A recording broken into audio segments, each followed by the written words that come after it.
নমস্কার বন্ধুরা, আমার রেসিপি হাটে আপনাদের সকলকে স্বাগত জানাই। আজকে আমি করব এঁচোড় কষা। এখানে আমি অনেকটাই নিয়েছি, প্রায় 1 কিলোর ওপর আমার এঁচোড়। আমি এটাকে প্রেশার কুকারে সুন্দর করে দেখুন গলে গেছে, সেদ্ধ করে নিয়েছি। এর মধ্যে নুন দিয়েছি, একটু হলুদ দিয়েছি, আর একটু অল্প করে রিফাইন তেল দিয়েছি। সেদ্ধ করে নিয়েছি এগুলো দিয়ে। আর এখানে আমি তিনখানা বড় বড় পেঁয়াজ কুচি নিয়েছি। আর এখানে আমি নিয়েছি 2টো বড় বড় টমেটো কুচি। আর এখানে আমি নিয়েছি, আজ শুকনো লঙ্কা দিয়ে করব, শুকনো লঙ্কা আর আদা বেটে নিয়েছি। আর এখানে জিরের গুঁড়ো দিয়েছি 1 চামচ। এখানে আরেকটু আমি জিরের গুঁড়ো দিয়ে নেব। বন্ধুরা, এখানে আমি 1 চামচ দিয়েছিলাম, আপনাদের দেখানো হয়নি। এখানে আমি আরেক চামচ জিরে গুঁড়ো এর মধ্যে দিয়ে দিলাম। আর এর মধ্যে দেবো আমি আলুগুলোকে আমি কেটে একটু নুন দিয়ে মাখিয়ে রেখেছিলাম, যাতে জলগুলো ঝরে যায়, তাহলে কি তাড়াতাড়ি আলুটা ভাজা হয়ে যাবে। আর যে মশলাগুলো আমি দেবো আপনাদের বন্ধুরা রান্না করতে করতে দেখাবো। তাহলে আমি রেসিপিটা শুরু করছি। প্রথমে আমি আলুটাকে আগে লাল লাল করে ভেজে নেব। দেখুন বন্ধুরা, কড়াইটা কিন্তু গরম হয়ে গেছে। আমি এর মধ্যে সর্ষের তেল দিয়ে দিলাম। আমি সর্ষের তেল দিয়েই রেসিপিটা করব। বন্ধুরা, কড়াইটা কিন্তু গরম হয়ে গেছে। এবার আমি তেলের মধ্যে আলুগুলোকে ছেড়ে দেব।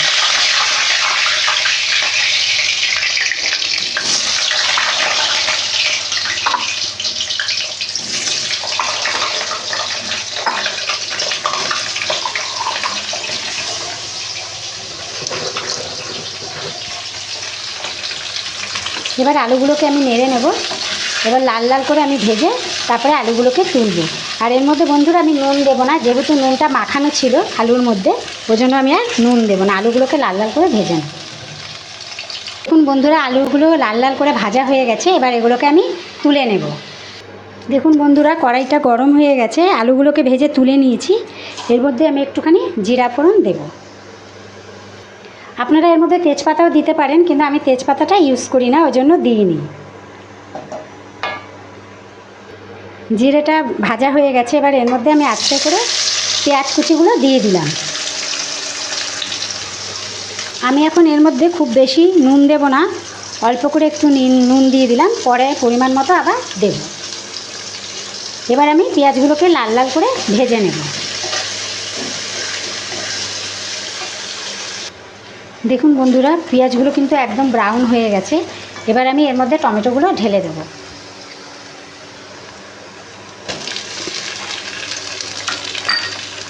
আর এর মধ্যে একে একে সব মশলাগুলো আমি এবার দিয়ে দেব।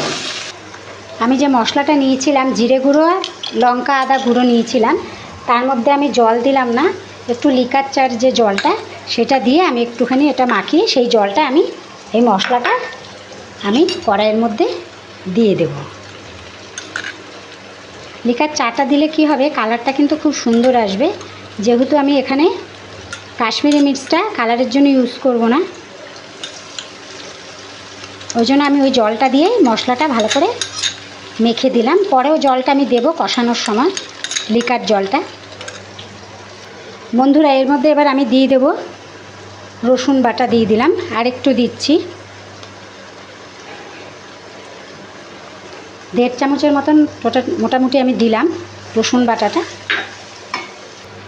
বন্ধুরা, এই চামচের 1 চামচ আমি এখানে ধনে গুঁড়ো দিয়ে দিলাম।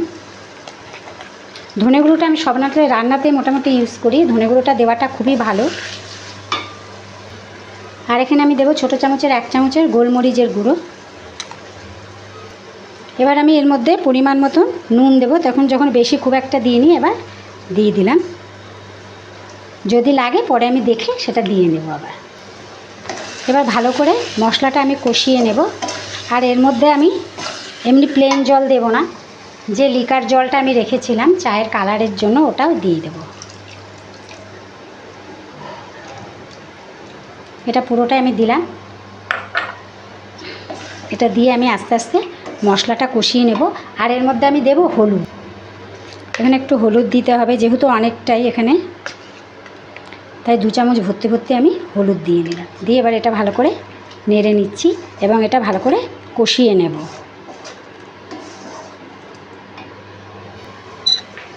বন্ধুরা দেখুন, আস্তে আস্তে তেলটা ছাড়ছে। আর একটু কষাবো। আর এর মধ্যে আমি মিষ্টির জন্য গুড় দিয়ে দিচ্ছি, চিনির বদলে গুড় দিয়ে দিলাম। গুড় দিয়ে একটু নেড়ে দিচ্ছি। এটা আরেকটু কষাতে হবে। পুরো তেলটা যখন ছেড়ে যাবে তখন এটা কষানো হয়ে যাবে। এটা আমি একটু কষিয়ে নিচ্ছি। দেখুন বন্ধুরা, কষানোটা কিন্তু এবার হয়ে গেছে। এবার এর মধ্যে আমি আলু আর এঁচড়গুলো আস্তে আস্তে করে আমি দিয়ে দেব। আঁচটা একটু কমিয়ে নিলাম বন্ধুরা, এভাবে আস্তে আস্তে করে আমি দিয়ে দেব।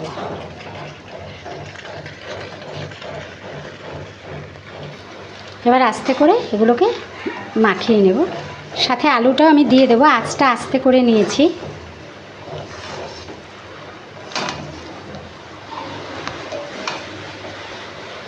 বন্ধুরা, আলু যে ভেজেছিলাম সেগুলো দিয়ে দিলাম, দিয়ে এবার এগুলো কষিয়ে নেব।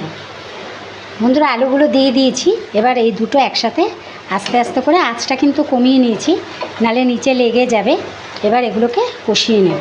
যেহেতু অনেকটা ইঁচড় করেছি, আমি ইঁচড় সিদ্ধ করে আর ভেজে নিইনি, সুন্দর গলে গেছে। আপনারা ভেজে নিলেও নিতে পারেন, অল্প হলে সেটা ভেজে নেওয়া যায়, অসুবিধা হয় না, যেহেতু আমি অনেকটা ইঁচড় করেছি। এবার আস্তে আস্তে আমি এটাকে কষিয়ে নেব। দেখুন বন্ধুরা, এভাবে আস্তে আস্তে আমি কিছুক্ষণ এঁচড়টাকে ভালো করে কষিয়ে নেব। তারপরে আমি এর মধ্যে জল দেব।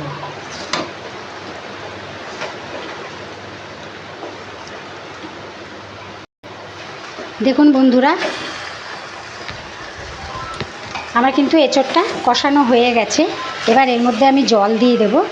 আমি কিন্তু এখানে জলটা কিন্তু গরম করে নিয়েছি, তাহলে তাড়াতাড়ি করে আপনার ফুটে উঠবে। এখানে আমি আরেকটু জল দেব। এখানে আরেকটু জল দিয়ে দিচ্ছি। এই জলটাও কিন্তু গরম করা জল। আমি একটু বেশি করেই জলটা গরম করে নিয়েছি এঁচড়ে দেব বলে। পুরো জলটাই আমি দিয়ে দিলাম। এবার আঁচটাকে আমি পুরো বাড়িয়ে দেব।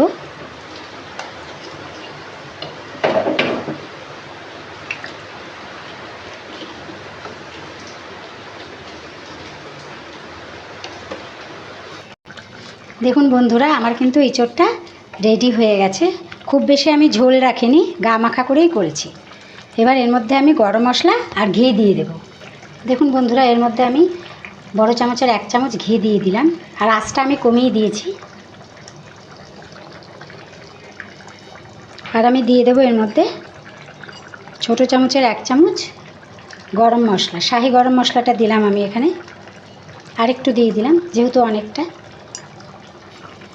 দেখুন বন্ধুরা, আমার কিন্তু এঁচড় কষাটা হয়ে গেছে। রেসিপিটা আমার রেডি হয়ে গেছে। এবার আমি এটা আঁচটা নিভিয়ে দিলাম, গ্যাসটা বন্ধ করে দিলাম।